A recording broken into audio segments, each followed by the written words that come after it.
Now, I had some reports from people who feel very weak when they drink too much water, especially when they're doing fasting. And I'm going to talk about why that is.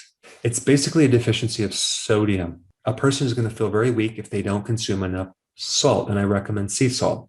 So there's all sorts of things that can make you deficient with sodium. Number one, not consuming enough sea salt. And of course, when you're fasting, you're usually not consuming anything except water. And the more water you drink, the more you dilute the minerals, including salt and sodium. So the combination of drinking more water when you're fasting is a bad combination. You always want to consume sea salt if you're fasting. Our bodies need minimally 3.5 to 4 to 5 grams of sodium. That's roughly between 1.5 teaspoons to 2 teaspoons of sea salt every single day. Also, if you're doing low carb, you're going to require more salt than if you're doing higher amounts of carbohydrate. That's simply because when you're on a high carb diet, you're going to retain more salt than when you're on a low carb diet. Now, the other thing that can create a sodium deficiency is consuming large amounts of potassium. So if you're doing an electrolyte with a lot of potassium and you're not doing enough sea salt, that can throw you off too, especially if you're doing all these other things like fasting. So don't forget about the sea salt. Now, the more stress you go through, the more salt you're going to need. Because when you're pumping out a lot of cortisol, you lose sodium.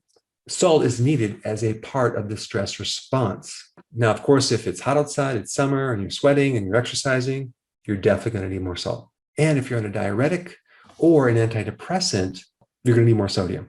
If there's liver damage, if you have hepatitis, or you have a fatty liver, or you have cirrhosis, or you have kidney damage because you're a diabetic, you're going to need more sodium, which is interesting because a lot of times you're told to avoid salt if you have those conditions.